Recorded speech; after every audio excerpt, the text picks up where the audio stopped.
अंगवानी के जो हमारे साथी हैं, हमारे पत्रकार साथी हैं, चंदन जी का धन्यवाद देता हूँ। इन्होंने इस वक्त एक जरूरी बातचीत करने का हमें मौका दिया, और खासकर उसके लिए जो लोकतंत्र की हत्या करने वाले लोग थे, इसी चैनल में उन्होंने बात किया था। इसलिए मैं आप चैनल को सलाम भी करता हूँ और पूरे कर्मचारी तरफ को धन्यवाद देता हूँ कि उन्होंने इस तरह की बात की। और आपको विश्वास दिलाता हूँ, लाखों रेल कर्मचारी जब से आपका ये बात सुने हैं आपके चैनल पर, तब से बहुत गुस्से में हैं, बहुत नाराज हैं। और नमस्कार, मैं चंदन कुमार और आप देख रहे हैं अपना पसंदीदा चैनल अंगवानी। साथियों, जिस तरह से एनएफआईआर, जो कि रेलवे का दूसरा बड़ा मान्यता प्राप्त संगठन है, एनएफआईआर के vice president BC Sharma ji के बयान पर चारों तरफ प्रतिक्रिया हुई, जिस पर उन्होंने एक नई बहस को जन्म दिया कि रेलवे में चुनाव अब नहीं कराने चाहिए, क्योंकि ये रेलवे का चुनाव पैसे की बर्बादी है। तो इन सब पर सबसे तीखी प्रतिक्रिया आई है, जो इस बार के रेलवे चुनाव में बड़े ही आश्चर्यजनक ढंग से सिंगल यूनियन बनकर, मतलब एक पहचान छोड़ी, और इसकी चर्चा हर तरफ है, वो है ईस्ट सेंट्रल रेलवे का जो है उस जोन में जो सिंगल यूनियन बनकर आई है, यूनियन ECREU, और उसका जो मुख्य जो फेडरेशन है IREF।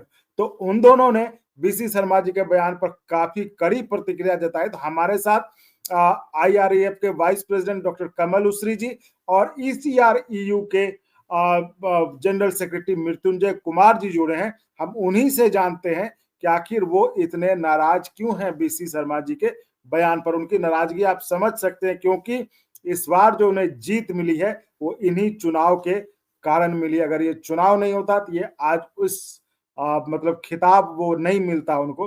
तो हम उन्हीं से जानते हैं। कमल जी, मृत्युंजय जी, बहुत स्वागत है आपका। तो एक दूसरा बड़ा पुराना संगठन है, मान्यता प्राप्त संगठन है, उसका कहना था, जो कि हमने इंटरव्यू किया था, उनके जो एनएफआईआर है, उनके जो वाइस प्रेसिडेंट है बीसी शर्मा जी, उन्होंने अंगवानी से बातचीत के दौरान ये कहा कि अब रेलवे में चुनाव नहीं कराए जाने चाहिए, ये पैसे की बर्बादी है। इस पर आपका क्या कहना है? ये आपका यूट्यूब चैनल हमारे बहुत सारे साथी देखते हैं, और अंगवानी को बहुत सारे हमारे साथी उसको सब्सक्राइब भी किए हुए हैं, खासकर रेल के, और आप रेल में बहुत लोकप्रिय हैं। हमारे आपके जब भी आपके चैनल पर उन्होंने ये इंटरव्यू किया, उस दौरान हमारे साथियों को तब से गुस्सा है, और हमारे साथी जहां भी जा रहे हैं वो इसकी निंदा कर रहे हैं, आलोचना कर रहे हैं। और हम लोग बाकायदे ये बोल रहे हैं कि अंगवानी चैनल पर उन्होंने जो बात किया वो आके माफी मांगे।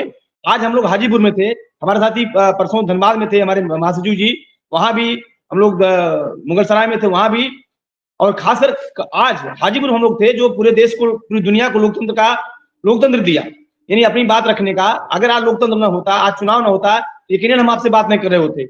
वो बिल्कुल तानाशाही कर रहे हैं, हम उनकी निंदा करते हैं, और उनको माफी मांगना चाहिए। न केवल आपके चैनल पे आकर माफी मांगना चाहिए, बल्कि सार्वजनिक रूप से माफी मांगना चाहिए, क्योंकि चुनाव नहीं होगा तो वो कैसे आएंगे। इसलिए उन्होंने लोकतंत्र का अपमान किया है, भारतीय रेलवे के कर्मचारियों का अपमान किया है। मैं आपके चैनल के माध्यम से ये तमाम रेल कर्मचारियों से अपील करता हूं कि जहां भी इस तरह के लोग आए उनका विरोध करिए, और ऐसे जो लोग तानाशाही की तरफ ले जाना चाहते हैं, शर्मा जी से मैं कहूंगा कि अगर ये चुनाव नहीं होता तो आप मान्यता में कैसे आते। और हम आपको जहां जहां हम लड़े हैं वहां आप तीसरे और चौथे नंबर पे गए हैं, यानी अगर चुनाव नहीं होता हम अपनी बात कैसे कह पाते हैं।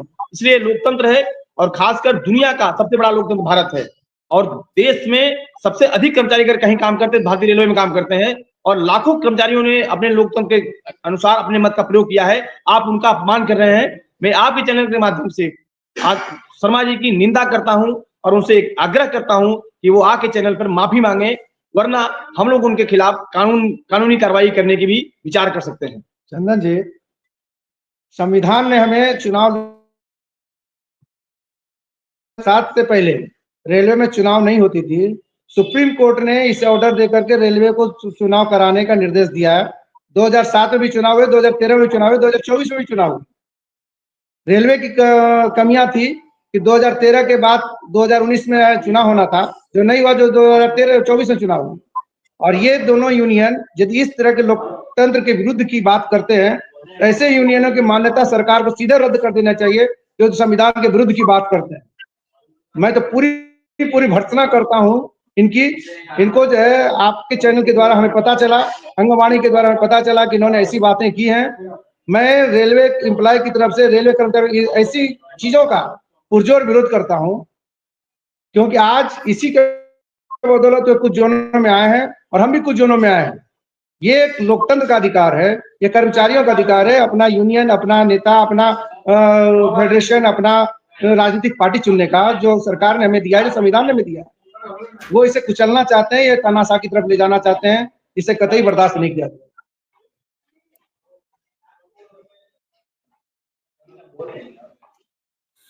लेकिन वो तो कहते हैं कि पुराने सिस्टम पर हमको वापस चले जाना चाहिए, जिसमें कि 2 मान्यता प्राप्त संगठन, यूनियन, फेडरेशन होने चाहिए, और वो काफी हैं रेलवे कर्मचारियों की समस्याओं को सुलझाने के लिए, बाकी नहीं होना चाहिए।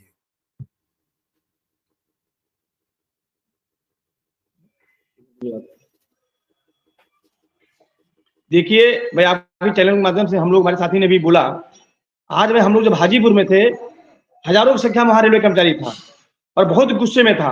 और देश का रेलवे कर्मचारी, खासकर युवा, जिसने हमारे बहुत सारे पोस्टर नहीं थे, हमारे बहुत सारे बैनर नहीं थे, और लोगों ने ये, आज बहुत सारे लोगों ने कहा कि ये एक लोकतंत्र की जीत है। ईसीआर में आप देखेंगे हमारे पास बहुत संसाधन नहीं थे, लेकिन हमारे पास हमारे मुद्दे थे, हमारे बहुत सारे पोस्टर बैनर नहीं लगे, लेकिन लोकतंत्र की खूबसूरती थी, चुपचाप लोगों ने हमें वोट किया, सपोर्ट किया लोकतंत्र के अधिकार की वजह से। और आज हजारों कर्मचारियों ने हाजीपुर में कहा कि जो लोकतंत्र जननी है, कहा कि ऐसे व्यक्ति अगर रेलवे में आ जाएंगे, उनके खिलाफ न केवल गुस्सा फूटेगा, बल्कि मैं स्पष्ट कह रहा हूं कि ये सरकारें जो हैं भाई, जो वो कहां ले जाना चाहते हैं, राजा और प्रजा के दौर में ले जाना चाहते हैं। यानी फिर से वो चाहते हैं कि जो लोकतांत्रिक अधिकार हमारे हैं, जो संवैधानिक अधिकार हमारे हैं, उसको खत्म करना चाहते हैं, यानी तानाशाही की तरफ ले जाना चाहते हैं।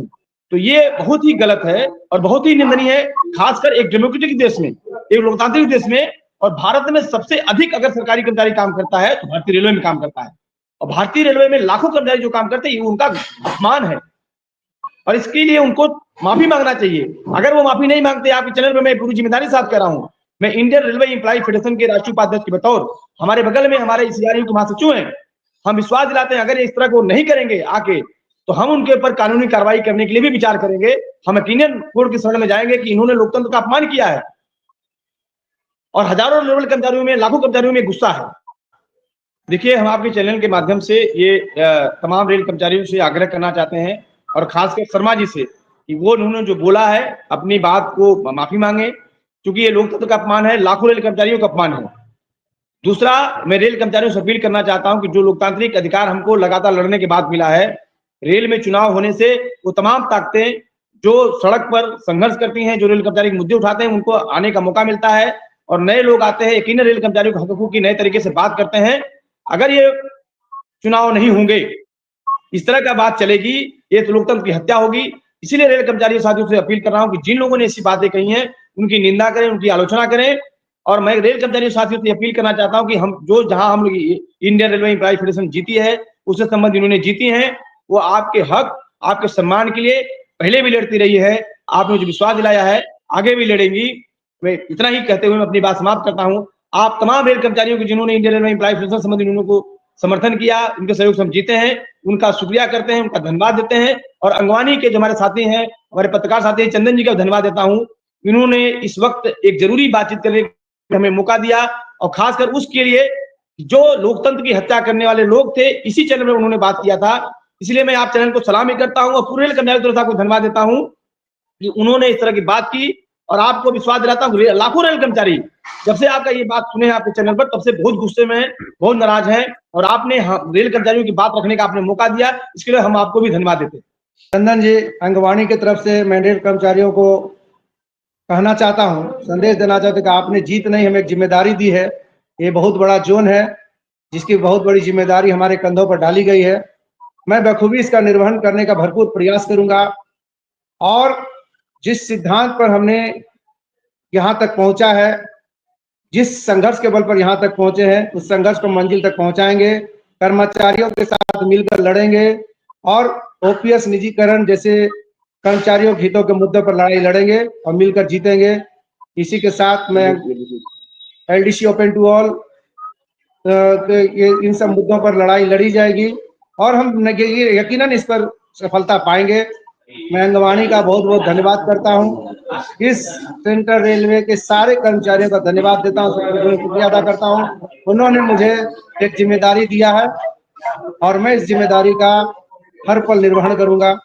जी कमल जी और मृत्युंजय जी, हम समझ सकते हैं जिस तरह का आपके गुस्सा आपकी वाणी में झलक रहा है, जो आप सुन के बीसी शर्मा जी की बातों पर आप जिस तरह से प्रतिक्रिया व्यक्त कर, वो हम समझ सकते हैं, क्योंकि आपका संगठन था जो इस बार चुनाव में, अगर चुनाव ना होता तो शायद आप जीत कर ना आते और इतनी बड़ी जीत आपको नहीं मिलती, तो जाहिर तौर पर आपका मतलब इस पर गुस्सा आना आपका स्वाभाविक है। तो इस पर हम देखते हैं, हम और भी लोगों की राय लेंगे कि आखिर जो बीसी शर्मा जी ने ये प्रस्ताव मतलब सामने लाया, चर्चा के लिए छेड़ा कि नहीं बस चिड़िया कि रेलवे में चुनाव नहीं, क्योंकि चुनाव, रेलवे का चुनाव पैसे की बर्बादी है। तो हम इस पर साथियों चर्चा जारी रखेंगे और भी लोगों से बात करेंगे आपको और उनसे अपडेट लगातार करते रहेंगे। तो इस वीडियो में फिलहाल इतना ही। आप इसी तरह चैनल को लाइक शेयर सब्सक्राइब करते रहें और संभव हो तो ज्वाइन भी करिएगा, जिससे हमें आपके लिए और गुणवत्तापूर्ण कंटेंट के निर्माण में मदद मिले। धन्यवाद। और अगर आपको अच्छा लगा तो एक बार और आपको मैं कहना चाहूँगा कि आप इसको प्लीज सब्सक्राइब और शेयर करते रहें, ताकि हमारा भी मनोबल और सपोर्ट बना रहे।